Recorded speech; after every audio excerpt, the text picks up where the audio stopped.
നമസ്കാരം. ഇലക്ഷൻ അടുക്കുമ്പോൾ ഓരോ പാർട്ടികളും മുന്നണികളും വിപുലമാവുകയാണ്.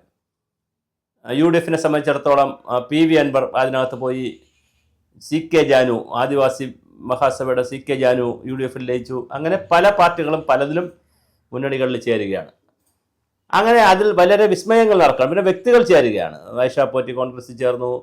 രാജേന്ദ്രനത്തോട് പിന്നെ നമ്മുടെ മൂന്നാർ ഇടുക്കിയിലെ രാജേന്ദ്രൻ BJP ചേർന്നു. പലരും പിന്നെ ഒരു വനിത, ഹിന്ദു വനിതയാണ് അവർ CPM-ൻ്റെ വലിയ നേതാവാണ്. അവർ മുസ്ലിം ലീഗിൽ ചേർന്നു. അങ്ങനെ പലരും പല രൂപത്തിൽ CPM-ൻ്റെ ജില്ലാ നേതാവാണ്. അവർ മുസ്ലിം ലീഗിലാണ് ചേർന്നിരിക്കുന്നത്. പലരും ചേർന്നു. ഇതിനെല്ലാം വിസ്മയിപ്പിച്ചുകൊണ്ട് അട്ടിമറിച്ചുകൊണ്ട് ഇന്നലെ 2020-യുടെ സാബു, നമ്മുടെ കിറ്റക്സ് സാബു ജേക്കബ് ഇന്നലെ BJP-യുമായി കൈകോർത്തിരിക്കുകയാണ്, NDA-യുമായി. ഇന്നിപ്പോൾ പ്രധാനമന്ത്രിയുടെ വേദിയിൽ സാബുവുമുണ്ട്. അപ്പോൾ വളരെ വലിയ രീതിയിലാണ് 2020. അവർക്ക് 4-5 പഞ്ചായത്തുകൾ അവരുടെ കയ്യിലുണ്ട്. കിഴക്കമ്പലം തൊട്ട് 5 പഞ്ചായത്ത് അവരുടെ കയ്യിലുണ്ട്. ഈ പഞ്ചായത്തുകളിൽ നിന്നും ഉള്ള ആളുകളും എല്ലാവരും കൂടി BJP-യിൽ ചേർന്നപ്പോൾ കുറച്ച് മുസ്ലിം ക്രിസ്ത്യൻ വിഭാഗത്തിൽ, പ്രത്യേകിച്ച് മുസ്ലിം വിഭാഗത്തിലെ ചില കൗൺസിലർമാരും ചില മെമ്പർമാരും ഒക്കെ അതിനകത്തൊരു അസ്വസ്ഥത പ്രകടിപ്പിച്ചിട്ടുണ്ട്. അവർ ചെറു ന്യൂനപക്ഷമാണ്, അവർ പോയാലൊന്നും പ്രശ്നമില്ല എന്നാണ് സാബു പറയുന്നത്. എന്തായാലും അവരെ ചൂണ്ടയിട്ട് പിടിക്കാൻ CPM-ഉം ശ്രീജൻ്റെ നേതൃത്വത്തിൽ, CPM MLA-യുടെ നേതൃത്വത്തിൽ, ശ്രീജൻ MLA-യുടെ നേതൃത്വത്തിൽ CPM-ഉം കോൺഗ്രസും വലയിട്ടിട്ടുണ്ട്. അത് അവർ ആ ചൂണ്ടയിൽ കൊത്തുമോ എന്നറിയില്ല. ചിലപ്പോൾ ആരെങ്കിലുമൊക്കെ അതിനകത്ത് കൊത്തിയേക്കാം. എന്തായാലും സാബു ജേക്കബ് വലിയ ഒരു സർജിക്കൽ സ്ട്രൈക്കാണ് ഇന്നലെ ചെയ്തിരിക്കുന്നത്. ആ ഭാഗത്ത് കൃത്യമായി ഇനി MLA ഉണ്ടായാലും അത്ഭുതമില്ല. അല്ലെങ്കിൽ തന്നെയും 4-5 പഞ്ചായത്ത് അവരുടെ കൈവശമുണ്ട്.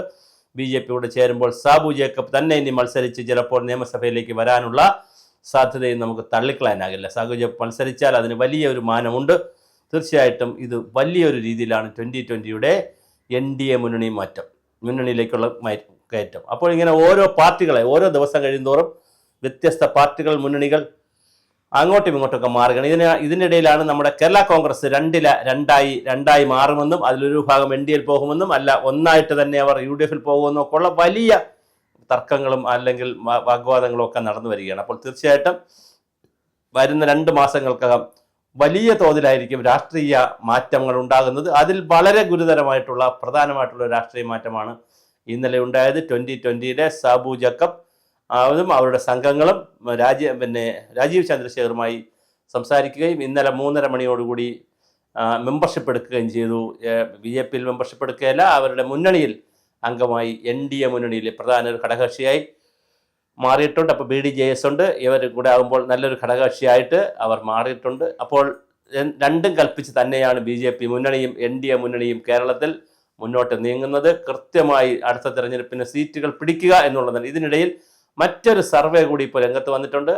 ഒരു 91 സീറ്റ് UDF പിടിക്കുവാനും ബാക്കി 91 പോയിട്ട് 49 സീറ്റ് LDF പിടിക്കുവാനുള്ള സാധ്യത കാണിച്ചുകൊണ്ട്, പക്ഷേ അവർ വലിയ സാന്നിധ്യമാകുമെന്നേ BJP പറയുന്നുള്ളൂ. എന്നാലും ചില സംശയങ്ങളുണ്ട്. 3-4 സീറ്റ് BJP പിടിക്കാനും ചിലപ്പോൾ സാധ്യതയുണ്ട്. അങ്ങനെ വരുമ്പോൾ അതിനകത്ത് ഈ സാബു ജേക്കബിൻ്റെ സീറ്റും സാബു ജേക്കബ് മത്സരിക്കുകയും 2020-യുടെ ഭാഗമായി മത്സരിക്കുകയും ഒക്കെ ചെയ്താൽ വലിയ ഹൈപ്പ് അവിടെ വൈക്കരനാടിലും അതുപോലെ കിഴക്കമ്പലത്തും അവിടെ ഉണ്ടാക്കിയെടുക്കാൻ പറ്റും. എറണാകുളം റീജിയനിൽ തീർച്ചയായിട്ടും 2020-ക്ക് ഒരു സാധ്യതയുണ്ട്.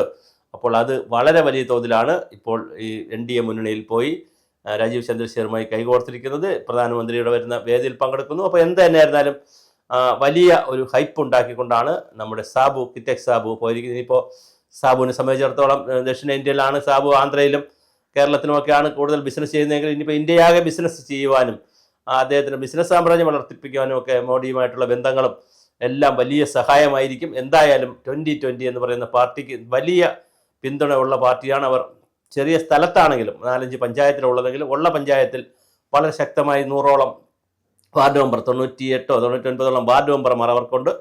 അവർ എന്തായാലും NDA മുന്നണിയിലേക്ക് പോയിരിക്കുകയാണ്. ഇനി അതിൻ്റെ അനുരണനങ്ങൾ വരുന്ന ദിവസങ്ങൾ അറിയാൻ പറ്റും. ഇനിയിപ്പോൾ മറ്റൊരു രസകരമായ കാര്യം എന്ന് പറയുന്നത് NSS-ഉം SNDP-യും തമ്മിൽ യോജിക്കാൻ തീരുമാനിച്ചു. അത് അടുത്ത ദിവസങ്ങളിൽ അത് നടക്കാൻ സാധ്യത. ഇപ്പോൾ തുഷാർ വെള്ളാപ്പള്ളി തിരക്കായി പോയി. തിരുവനന്തപുരത്ത് നരേന്ദ്രമോദി വന്ന പരിപാടിയിലൊക്കെ പങ്കെടുക്കാൻ തിരക്കായി പോയതുകൊണ്ടാണ്. അതേസമയം തുഷാർ വെള്ളാപ്പള്ളി അടുത്ത ദിവസങ്ങളിൽ തന്നെ നമ്മുടെ നാരായണ പണിക്കരുടെ നമ്മുടെ NSS-ൻ്റെ സുകുമാരൻ നായരെ കാണാൻ പോകും. മോനെ പോലെ ഞാൻ സ്വീകരിക്കുമെന്നൊക്കെയാണ് പറഞ്ഞിരിക്കുന്നത്. അതുകൂടെ വന്നു കഴിയുമ്പോൾ ആ ഹിന്ദു ഐക്യം ആർക്കാണ് ഗുണം ചെയ്യുക? കാര്യം BDJS സ്വാഭാവികമായിട്ടും NDAയുടെ കൂടെയാണ് നിൽക്കുന്നത്. അങ്ങനെയുള്ള BDJSഉം SNDPയും BDJSുമായി ബന്ധപ്പെട്ട് നിൽക്കുന്ന SNDPയും NSSും തമ്മിൽ കൈകോർത്താൽ അതിൻ്റെ ഒരു മെച്ചവും കൂടി NDAക്ക് കിട്ടുമോ, അതോ അത് കോൺഗ്രസിന് കിട്ടുമോ? അല്ല, പിണറായി വിജയൻ കൊള്ളാം, ഗുഡ് ബുക്കിലാണെന്നൊക്കെ പറയുന്ന വെള്ളാപ്പള്ളി നടേശനായാലും സുകുമാരൻ നായരായാലും പിണറായി വിജയനെ പൊക്കി അടിക്കുന്നുണ്ട്. അങ്ങനെ പോകുന്നത് പിണറായി വിജയന് ഗുണം ചെയ്യുമോ? അത് നമുക്ക് ഇത് മൂന്നും കാത്തിരുന്ന് കാണേണ്ടതാണ്. ഏത് മുന്നണിക്കാണ് NSSൻ്റെ നായർ ഈഴവ ഐക്യം? പക്ഷെ വേറൊരു പാർട്ടിയും അങ്ങോട്ട് പോയിട്ടില്ല. ഇവർ രണ്ടുപേരും മാത്രമേ അങ്ങോട്ട് പോയിട്ടുള്ളൂ. വേറെ ഒരുപാട് ജാതി നായാടി മുതൽ നമ്പൂരി വരെ, അല്ലെങ്കിൽ നസ്രാണി വരെ, നേരത്തെ പറഞ്ഞ നമ്പൂതിരിയാണ്, ഇപ്പം നസ്രാണി വരെ പറയുന്നുണ്ട്. പക്ഷെ ഒരു നസ്രാണി അങ്ങോട്ട് പോയിട്ടില്ല, ഒരു നമ്പൂതിരി അങ്ങോട്ട് പോയിട്ടില്ല, നായാടിയും പോയിട്ടില്ല. ഇവർ രണ്ട് കക്ഷികൾ മാത്രം, NSSും SNDP മാത്രമാണ് ഇപ്പോൾ ഒന്ന് സഹകരിക്കാൻ തീരുമാനിച്ചിട്ടുള്ളത്. പക്ഷെ അതിൻ്റെ സഹകരണത്തിൻ്റെ ഗുണം ആർക്കാണ് കിട്ടുമെന്ന് ഇപ്പോൾ പറയാൻ കഴിയില്ല. പല ചലനങ്ങളും പല തരത്തിലും നടക്കുന്നു. അപ്പോൾ കേരളത്തിൽ തീർച്ചയായിട്ടും ജമാഅത്ത് ഇസ്ലാമി പോലുള്ള പാർട്ടികളുടെ ബന്ധം കോൺഗ്രസ് കൊണ്ടുപോകുന്നു. SDPI പോലുള്ളവയുടെ സഹകരണം CPM എടുക്കുന്നു. ഇതുപോലത്തെ ഇവരുടെയൊക്കെ സഹകരണം ആരാണ് എടുക്കാൻ കഴിയുക നമുക്ക് ഇപ്പോൾ പറയാൻ പറ്റില്ല.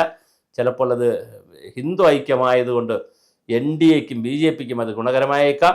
അല്ല, ചിലപ്പോൾ കോൺഗ്രസിനാണോ ഇതിന് ഗുണകരം, അതോ ഇവർ പറയുന്ന പോലെ CPM ഇതിൻ്റെ ഉപഭോക്താക്കളാകുമോ എന്നുള്ളത് നമുക്കിപ്പോൾ പറയാൻ കഴിയില്ല. എന്തായാലും തിരഞ്ഞെടുപ്പിൻ്റെ ദിവസങ്ങൾ വരാനിരിക്കുകയാണ്. വളരെ അടുത്ത വലിയ തോതിലാണ് ജാതി മത സംഘടനകളൊക്കെ രാഷ്ട്രീയത്തിൽ താല്പര്യം കാണിക്കുകയും അവർ ആർക്ക് വോട്ട് കൊടുക്കണം അല്ലെങ്കിൽ ആരെ പിന്തുണയ്ക്കണമെന്നുള്ള നിലയിൽ വലിയ പ്രസ്താവനകളുമായി മത നേതാക്കളും ജാതി നേതാക്കളുമൊക്കെ വളരെ വലിയ തോതിലാണ് പുറത്തേക്ക് വന്നുകൊണ്ടിരിക്കുന്നത്. ഓർത്തഡോക്സ് സഭ ഇതിനിടയിൽ ഞങ്ങൾക്ക് BJPക്ക് വോട്ട് കൊടുക്കുന്നതിൽ ഞങ്ങൾക്ക് പ്രശ്നമില്ല, ഞങ്ങൾ ആരെയും കൊല്ലാതിരുന്നാൽ മതി, ഞങ്ങൾ വോട്ട് കൊടുക്കാം, ക്രിസ്ത്യാനികളെ കൊല്ലുന്നില്ല എന്ന് ഉറപ്പ് തന്നാൽ ഞങ്ങൾ വോട്ട് കൊടുക്കാമെന്ന് ഓർത്തഡോക്സ് സഭയും പറയുന്നുണ്ട്. അപ്പോൾ എന്തായാലും വരുന്ന മാസങ്ങളിൽ പ്രത്യേകിച്ച് ഫെബ്രുവരി 20 തെരഞ്ഞെടുപ്പ് പ്രഖ്യാപിക്കാനാണ് സാധ്യതയുള്ളത്. ഇനി 10-20 ദിവസമേ ഉള്ളൂ. അങ്ങനെയാണെങ്കിൽ 10-20 ദിവസമേ ഉള്ളൂ.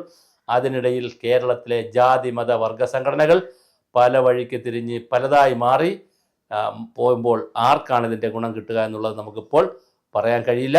ഞാൻ ഈ പറഞ്ഞ 2020യുടെയും മറ്റെല്ലാ അത് ക്രിസ്ത്യാനിയാണ്, അതിന് വേറെ പ്രത്യേകതയുണ്ട്, അദ്ദേഹം ക്രിസ്ത്യാനിയാണ്, എന്നിട്ടും അദ്ദേഹം BJPക്ക് കൈ കൊടുത്തിട്ടുണ്ട്. അപ്പോൾ ആകെ കുഴഞ്ഞു മറിയുന്ന, ചക്ക കഴിയുമ്പോൾ കുഴഞ്ഞു മറിയുന്ന ഒരു പൊളിറ്റിക്സിലേക്കാണ് കേരള രാഷ്ട്രീയം തിളച്ചു മറിഞ്ഞുകൊണ്ടിരിക്കുന്നത്.